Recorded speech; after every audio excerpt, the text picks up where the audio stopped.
Tudo ótimo, EV. Boa noite. Boa noite para você ligado aqui no Troca de Passes. Daqui a pouquinho o EV e todo mundo que estava na transmissão vai aparecer aqui no nosso telão. Na verdade, dupla, né? Estava na transmissão, vai aparecer no nosso telão. Boa noite, Rafael Rezende. Tudo bem? Boa noite a todos.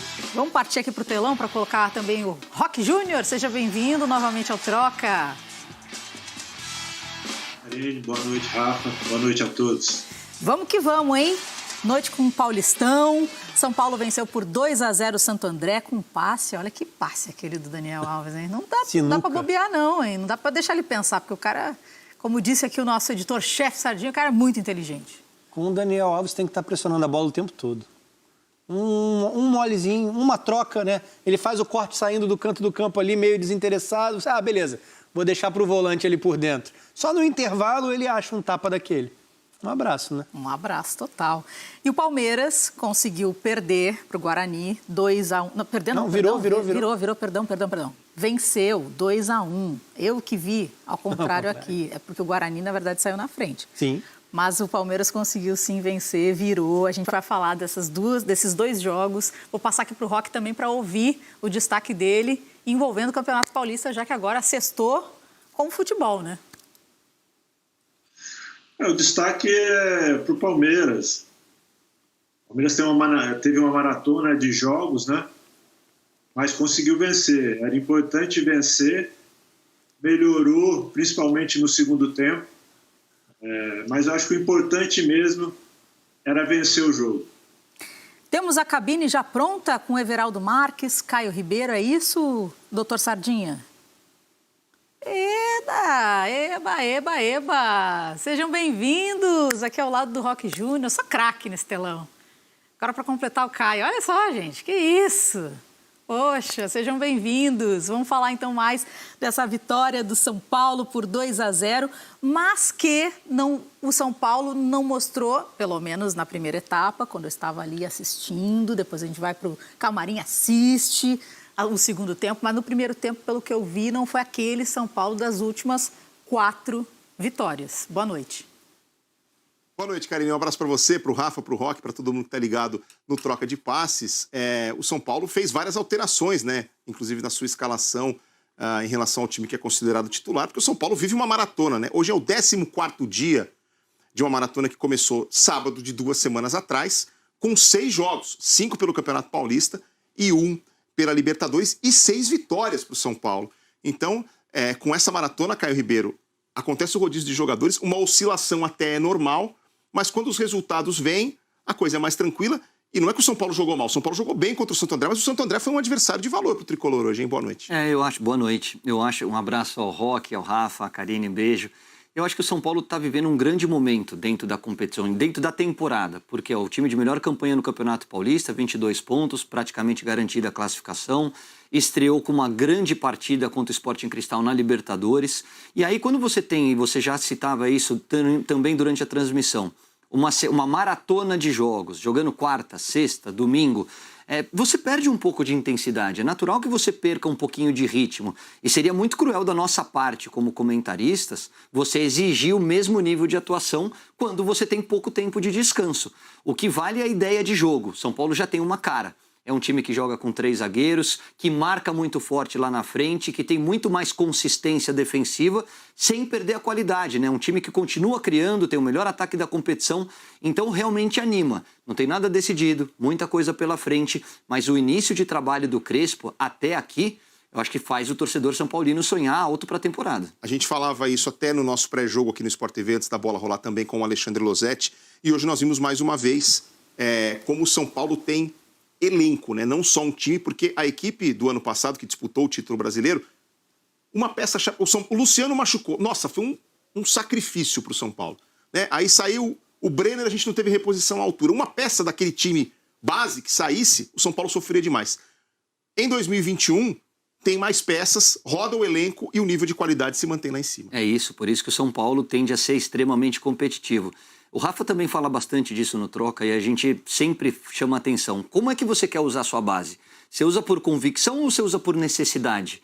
Quando você usa por convicção, a tendência é que as coisas fluam de uma maneira mais natural e que você tenha ganho esportivo e financeiro numa eventual venda. O que aconteceu com o São Paulo na temporada passada era um uso de Cotia, da base e de meninos que são talentosos. E em relação ao ano passado, agora a gente tem o Thales Costa, a gente tem o Rodrigo Nestor, a gente tem o Galeano e o Wellington tendo oportunidades e dando conta do recado. Mas o ano passado era por necessidade. Era porque o Diniz não tinha esse elenco que hoje o Crespo tem à disposição. Então ele olhava para os meninos e falava, eu sei que talvez eu esteja queimando etapas, mas eu preciso de vocês. Hoje não. Hoje você tem o Daniel Alves, você tem o Benítez, você tem o Éder, que vai ser titular dessa equipe, você tem a chegada do Miranda. Então até para os meninos, você entra em campo muito mais leve, muito mais tranquilo. E nós vimos agora há pouco, né, o gol do Vitor Bueno, que foi o gol que fechou essa vitória do São Paulo. Enquanto aqui tem mais uma boa defesa do Thiago Volpi, né? O Volpi fez pelo menos umas 4 boas defesas ao longo da partida. O Vitor Bueno, pela segunda vez, recebendo a oportunidade como titular na posição de centroavante e, de novo, deixando a sua marca, fazendo um dos gols do São Paulo. Ele como meia, e assim foi com o Fernando Diniz, ele tem qualidade, ele tem boa leitura, mas ele não tem muita dinâmica. Ele não é um cara que se entregue muito sem a bola, não é um cara que acelere o jogo na fase de construção ali do meio para frente, que são características do trabalho do Crespo que ele está buscando e tentando implementar no time de São Paulo. Por isso que ele, como 9, mais dentro da área, pelo poder de finalização que ele tem, pode ser muito interessante. São 2 jogos e uma sombra aí para o Pablo. E agora a expectativa, Karine, Rafa, Roque, amigos do Troca, é ver como é que o Crespo vai preparar esse time para domingo, porque na quinta-feira o São Paulo tem o Rentistas pela Libertadores da América, então talvez ele também poupe alguns dos jogadores mais importantes do São Paulo nesse domingo, pensando no duelo de quinta-feira, ou faça uma mescla, como fez hoje, né? No time titular, por exemplo, dos 3 zagueiros, a gente teve o Arboleda e o Bruno Alves jogando, com o Miranda entrando ali. Aliás, essa pode ser até a formação contra o Rentistas, já que o Léo foi expulso na estreia contra o Sporting Cristal e é desfalque certo para quinta-feira na Libertadores. Vou passar aqui para os meninos também, para a gente falar do Daniel Alves. Antes do EV e o Caio aparecerem aqui no nosso telão, a gente estava falando do passe do Daniel Alves. Foi a 13ª assistência dele no São Paulo. Inclusive, agora ele escalado como ala, ele fica muito à vontade. Não dá para deixar ele pensar muito, porque ele vai lá realmente dar o passe certeiro. E daí o Vitor Bueno aproveitou de uma forma também ótima e colocou o São Paulo ainda mais na frente. Vou começar aqui pelo Roque. Roque, você que sabe muito bem como é que é também lidar com isso, porque zagueiro, né, nessa hora, se entorta. O caso do Daniel na ala, hoje eu acho que o jeito que o São Paulo joga facilita, né, para que ele jogue como ala, porque ele preocupa mais com a parte ofensiva do que a parte defensiva. Uma outra coisa também que facilita é que o São Paulo marca já no campo ofensivo, então rouba, quando perde a bola já vai para roubar. Então o Daniel não tem que voltar também, né, até o campo defensivo várias vezes para fechar o espaço. Então isso também ajuda. Agora, quanto à qualidade dele, a gente sabe, é um grande jogador. Jogador que jogou em grandes clubes, ganhou grandes campeonatos, tem títulos. E hoje está se readaptando à lateral direita, que foi sempre a dele. Então, acho que assim, o São Paulo ganha com isso. E principalmente pela forma que o São Paulo tem jogado. E isso vai ajudar não só o Daniel, como o São Paulo também. Rafa, quero ver você também. Eu acho que é o mais importante desse primeiro momento do trabalho do Crespo, assim, é identificar. Ele tem individualidades muito fortes nesse time.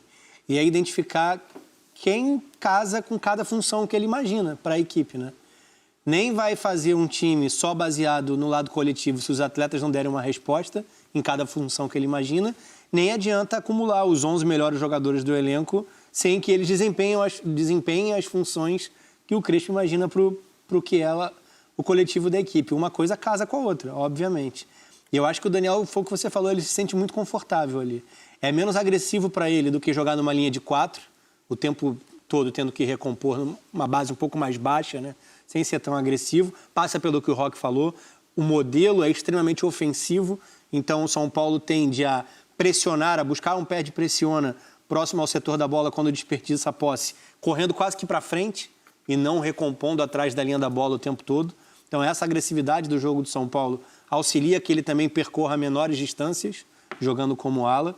E acho que você abre espaço para que outros atletas se afirmem no setor de meio campo também.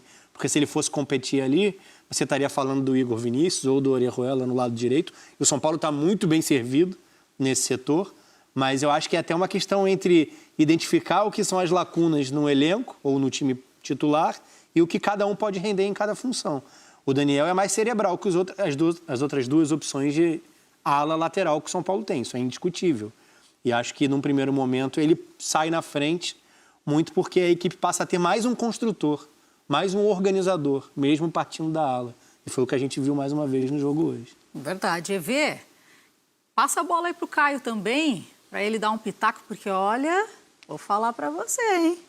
Daniel Alves, a confiança dele já é lá em cima. Hoje, com aquele passe, ele enxerga muito bem, né? O espaço livre, ele passou. O Vitor Bueno também, obviamente, fez muito bem, jogando uma nova função. Inclusive, deve deixar ainda mais acirrada também a briga por essa posição. Já são 3 assistências do Daniel Alves na temporada. Só o Reinaldo tem mais passes para gol do que ele no São O Paulo. outro ala. Confiança é uma coisa que não falta ao Daniel Alves. Seja jogando bola, se vestindo, cantando, a autoestima dele é lá em cima. Às vezes a gente até mistura, a gente troca, a gente... Não é confiança, é coragem também, porque tem alguns looks do Daniel Alves em umas festas aí que você fala, sério, mano? Mas assim, analisando ele dentro de campo, né, deixando a brincadeira um pouco à parte, o Daniel Alves, como lateral direito, ele é um dos melhores do mundo, mesmo próximo aos 40 anos. O Daniel Alves, no meio de campo, ele é um bom jogador. E eu acho que a gente tem que tirar de cada um dos atletas o máximo de potencial que ele tem para entregar à equipe. Claro que ele pode jogar com 100% à disposição, ele pode jogar ali como 5 ou até como um 8, mas aonde ele se sente mais à vontade no campo é pela lateral. E quando você tem uma sobra de 3 zagueiros, ele se preocupa muito mais em atacar do que em recompor e se defender. Então ali você tem o melhor Daniel Alves do tempo de Barcelona, de Juve, de Paris Saint-Germain e de seleção brasileira. Eu gosto do Daniel na lateral. Aproveitar que você citou seleção brasileira no finalzinho da sua frase, eu vou jogar lá pra frente mesmo, porque a Copa é só no final do ano que vem. Ela não é daqui praticamente um ano, ela é daqui mais de um ano e meio. É uma ideia realista imaginar o Daniel Alves em Copa do Mundo perto dos 40 anos? No meio, não.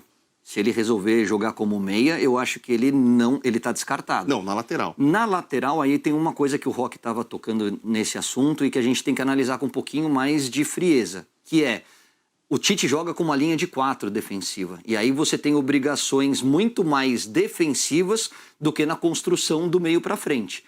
Vai te exigir uma intensidade que o Daniel, apesar de ser um craque, de ter uma leitura de jogo fantástica, de ter um trato com a bola, ele joga curto, ele joga longo, ele dá assistência, ele faz gol, ele é um lateral completo. Mas numa Copa do Mundo, pelo nível de intensidade, de enfrentamento que se tem, ele perde um pouco. O que pesa ao lado dele? A favor dele? O histórico e o fato de ninguém ter assumido essa camisa 2. Hoje não tem um titular da lateral do Tite. Por isso o Dani pode voltar a sonhar. Mas só fazendo um exercício de futurologia bem distante mesmo, porque a Copa é daqui mais de um ano e meio. No presente, o Daniel Alves é um dos destaques desse ótimo time do São Paulo. A gente vai ter que virar os livros de história aí para buscar um momento em que o São Paulo tenha conseguido não só 6 vitórias seguidas, talvez o time do Diniz tenha conseguido naquela arrancada de liderança do Campeonato Brasileiro, mas 6 vitórias seguidas num espaço de 14 dias apenas, com essa maratona, com certeza é uma coisa rara aí na história não só do São Paulo, mas para qualquer time, Karine. E aqui na hashtag Troca de Passe está todo mundo empolgado. Vários torcedores tricolores estão aqui colocando. O mundo dos confiança iludidos está aí, né, Karine? Torcedor, né? Torcedor é paixão, EV. É assim, né, que funciona. Cada vez que Ainda o mais time numa vence... sexta-feira, o cara passa o fim de semana inteiro iludido. É pior que a Morena. Ai, esse EV não estraga, deixa eles se divertirem. Poxa, 6ª vitória seguida, tem mais é que aproveitar, a fase está muito boa mesmo, eles estão elogiando bastante o Crespo aqui, depois eu vou dar uma moral para vocês. Mas agora vamos falar do Miranda. Miranda começou como titular, será que é um teste para a Libertadores da América? O Miranda é um caso bem específico, assim, né? Eu acho que para o nosso nível, ele ainda vai ser bem relevante. E aí passa muito mais por ajuste de posicionamento, entender o que está sendo pedido, qual é a cobrança para essa linha de 3 defensiva, né? Eu acho que sim, eu acho que ele tem status para isso, tamanho para isso. E aí passa muito mais pelo que ele vai entregar na sequência de jogos, né? A segunda partida completa dele, né? Tinha jogado contra o Guarani e jogou hoje novamente. Eu acho que é bem esse o caminho, assim, para ele ser o pilar ali, né? O jogador central nessa linha de 3 zagueiros. Vamos falar também aqui, aproveitar e colocar os números do Crespo, já que muita gente na hashtag Troca de Passes está falando no homem, né? A orelha dele deve estar quente, deve estar vermelha, inclusive. Sei lá, minha mãe que dizia que era, sei lá, que acontecia isso. Sim, Acontece, né? Dizem que acontece. Números do Crespo aqui. Jogos pelo São Paulo, 10 jogos, 10. Vitórias, 8. Uma derrota. Aproveitamento, 83,3%. Gols, 25. Gols sofridos, poucos. 6 gols sofridos, inclusive. Agora eu vou passar a bola para o Roque. Roque Júnior. Realmente, esse Crespo conseguiu ganhar o elenco, conseguiu uma união, conseguiu uma harmonia, não é uma união, mas uma harmonia, uma sintonia com o elenco que vem dando muito certo e recém é o início desse trabalho. Então, imagina naquele exercício do EV, como é que é EV? Futurologia, né? É isso aí. Dá para o torcedor sonhar e se iludir também, como falou o EV? Eu acho assim, Karine, a gente não pode também... claro que tem que valorizar o momento do São Paulo, mas é um começo de um trabalho, né? Como se em outros clubes também acontecem derrotas, no São Paulo não está acontecendo agora, mas com certeza vai ter uma oscilação. Ninguém consegue passar o ano inteiro sem ter uma oscilação.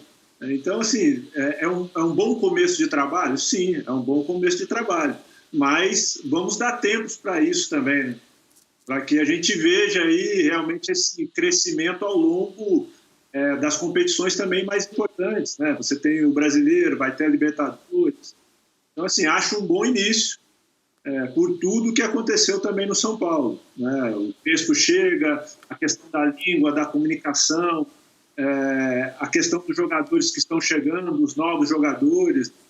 E claro que quando você ganha, ajuda, né, no contexto todo. Eu acho que é um ótimo começo do São Paulo, mas eu acho também que a gente tem que aqui falar que o São Paulo vai lutar por todos os títulos. Vamos, né? É do São Paulo, é tradição, mas temos que ir com calma, no meu modo de ver. Sempre, né? Tem que ter calma, só que a questão é que não tem tempo, e aí fica essa briga, né, Roque, com esse nosso calendário e todo mundo sempre ansioso. Tem que ter calma, eu concordo com ele também, um passo de cada vez. Mas agora vamos aproveitar e falar do Thiago Volpi, porque o Thiago Volpi também foi importante nessa partida. Foram 3 defesas difíceis, pelo menos, que ele fez, e aí ajudou também a segurar o São Paulo esse resultado. Vou passar para o EV e para o Caio, que eu quero ouvi-los sobre a atuação do Volpi. Essa bola aqui estava impedido no final das contas o Ramon, mas o Volpi fez algumas defesas importantes, especialmente no segundo tempo. O Caio Rangel que entrou, aqui, esse foi o primeiro lance do Caio Rangel, ele domina e manda ver. O Volpi faz uma defesa, depois tem mais uma num outro chute do Caio Rangel. A verdade é que as mudanças no Santo André no segundo tempo surtiram efeito, o time marcou mais presença no campo de ataque e obrigou o Volpi a trabalhar algumas vezes, hein, Caio? E o Volpi deu conta do recado, né? Teve essa aí também, que é uma defesa difícil, que ele vai com uma mão e a câmera de trás mostra exatamente o nível de exigência dessa defesa. O Volpi é um goleiro, eu gosto muito dele, mas que às vezes falha em lances bobos. Então é importante, nesse início de trabalho do Crespo, nesse acúmulo de vitórias, nesse momento de euforia que vive o torcedor são paulino, que o goleiro também te dê uma resposta positiva. Quando exigido, que ele esteja lá para pegar a bola do jogo. Foi o que o Volpi fez hoje. O Roque mencionou a história do São Paulo disputar outras competições, né? Já falamos aqui que tem o Rentistas pela frente na próxima quinta-feira pela Libertadores. E hoje nós tivemos o sorteio da terceira fase da Copa do Brasil, né? A Copa do Brasil mudando um pouquinho o seu regulamento e colocando os times da Libertadores em ação na Copa do Brasil já na terceira fase. Imagino que vocês vão falar mais sobre isso ao longo do Troca, até porque a gente vai ter, entre outros destaques, um clássico estadual de primeira divisão, né? Ceará e Fortaleza. Mas o São Paulo foi sorteado para enfrentar o 4 de julho de Piripiri, do Piauí, na terceira fase da Copa do Brasil. O primeiro jogo acontece no Piauí e a decisão aqui no Morumbi. Karine.